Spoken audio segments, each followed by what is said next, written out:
সম্মানিত দর্শক মন্ডলী, আসসালামু আলাইকুম। আজকে আপনাদের সামনে আরো একটি নতুন ভিডিও নিয়ে হাজির হয়েছি। তো দর্শক, আজকে আমি যেখানে এসেছি সেখানে আপনাদের কিছু গরু দেখাবো এবং খামার ব্যবস্থাপনা দেখাবো। মূলত এই যে এই গরুটি কুরবানি উপলক্ষে তৈরি করা হয়েছে, যেটির মেয়াদকাল 3 মাস। আমরা 2 মাসের মধ্যে গরুটিকে এ পর্যায়ে নিয়ে এসেছিলাম। তো গরুটির প্রথম যে ভিডিও সেটি আমার কাছে অবশ্যই নাই। তো বর্তমানে এই গরুটিকে আমরা কিভাবে এভাবে মোটা তাজাকরণ করলাম এবং এই যে এই খামার ব্যবস্থাপনা এবং খামার পরিচালিত করার জন্য যে নিয়ম কানুনগুলা সে সম্পর্কে আজকে কথা বলবো। তো আজকে আমি এসেছি এই খামারে। তো দর্শক দেখতে পাচ্ছেন এই খামারের গরুগুলা এবং এই গরুর যে ব্যবস্থাপনাগুলো এবং খামার যে ব্যবস্থাপনাগুলা সেগুলো একদমই আধুনিক এবং ভিন্ন আকারে, যার কারণে মূলত এই খামারি ভাই অনেক ভালো মানের প্রফিট পায় এবং উনি সন্তুষ্ট, গরু পালন করার পর উনি সন্তুষ্ট। তো দর্শক চলেন আজকে খামারি ভাইয়ের সাথে কথা বলি, খামারি ভাইয়ের কাছে জানি আমরা যে আসলে গরুটা মূলত কিভাবে এত কম সময়ে সে মোটা তাজাকরণ করলো এবং গরুটা তৈরি করলো কুরবানি উপলক্ষে। এ সম্পর্কে আমরা খামারি ভাইয়ের কাছে জানতে চাবো। তো ভাই এদিকে আসেন। আসসালামু আলাইকুম, কেমন আছেন আপনি ভাই? আলহামদুলিল্লাহ ভাই, ভালো আছি। তো ভাই এই যে আপনার এই গাভী, এটা আসলে কতদিন থেকে আপনি মোটা তাজাকরণ করেছেন এবং কতদিন থেকে মোটা তাজাকরণটা শুরু করেছেন দর্শকের সামনে একটু তুলে ধরেন। আমার এটা মানে মোটা তাজা করা শুরু করেছে মানে 3 মাস থেকে। মানে 2 আগে মাস, থেকে, 3 মাস জুটেনি, 2 মাস না হ্যাঁ প্লাস। মানে 3 মাসটা হয়নি, মানে 2.5 মাসের একটু বেশি হবে। আচ্ছা আচ্ছা আচ্ছা। যাই হোক, এটাকে আমরা মানে ফিডটা খাওয়াই, দানাদার গরুর ফিডটা যেটা, তারপরে ভুট্টা খাওয়া, গম খাওয়ানো হয়, তারপরে সোয়াবিন খোল খাওয়ানো হয়, এগুলোই। আর পর্যাপ্ত পরিমাণ পানি খাওয়ানো হয়।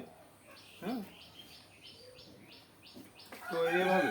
তো ভাই এই যে আপনি খামার করেছেন, এই খামার করতে আপনার কিভাবে ইচ্ছা হলো, বা আপনি এখনকার স্মার্ট ছেলে, পড়াশোনা আপনি মাশাআল্লাহ অনেক, তো চাকরি বাকরির পিছনে না ছুটে এই খামারের পিছনে ছোটার মূল কারণটা কি?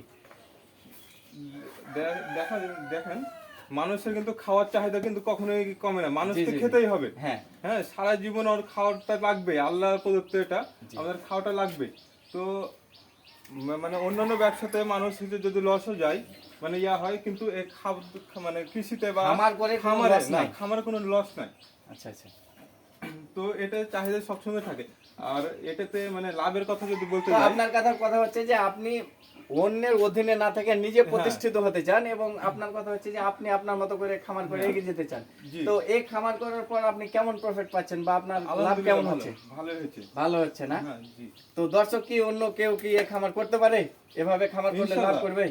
আমি সবাইকে বলতে চাই যে কি, প্রথমে হচ্ছে যেন একসাথে যেন সব ইনভেস্ট না করে, আচ্ছা আচ্ছা। অল্প অল্প হারে যেন মানে শুরু 2টা করে। 3টা গরু থেকে হ্যাঁ, যাতে শুরু অল্প করে, ভাবে 10টা শুরু করে। 15টা করে দরকার নাই। না না, একসাথে কিসের জন্য, এটা তো অভিজ্ঞতা দরকার আছে কিসের জন্য। আচ্ছা আচ্ছা।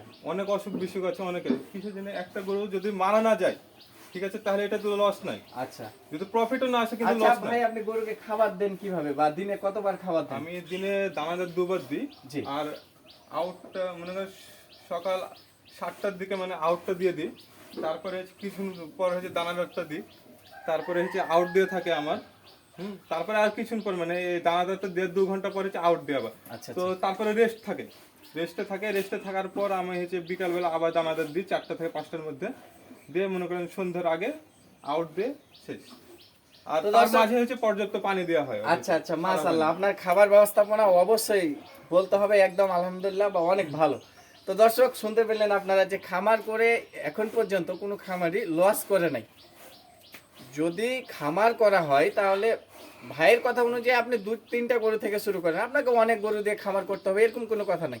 আপনি অল্প থেকে শুরু করেন, এক সময় দেখবেন যে আপনি ভালো প্রফিট। ভাই অল্প থেকে শুরু করার পর দেখেন এখন সাহায্যতে অনেক গরু, এবং ভাই শুধু এইটাই খামারই না, ভাইয়ের খামার ব্যবস্থাপনা যদি দেখেন তো দর্শক অবশ্যই আপনারা মুগ্ধ হয়ে যাবেন।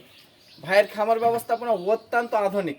চলেন আরও কিছু কৃষি উৎপাদিত জিনিস ফসল আমি আপনাকে দেখাই, যে ভাই কিভাবে এগুলো উৎপাদন করেছে বা কিভাবে তৈরি করেছে। তো চলেন দর্শক দেখে আসি আপনাদেরকে। দর্শক এখানে দেখেন এই যে ভাই এখানে একদম নতুন স্টাইলে ওল তৈরি করেছে। এখানে অনেকটি আছে এবং ভাইয়ের কথা অনুযায়ী এখান থেকে ভাই একটা ভালো প্রফিট পায়। পাশাপাশি খামার ব্যবস্থা, খামারের পাশাপাশি এই যে ওল লাগিয়েছে এবং আধুনিক ব্যবস্থাতে।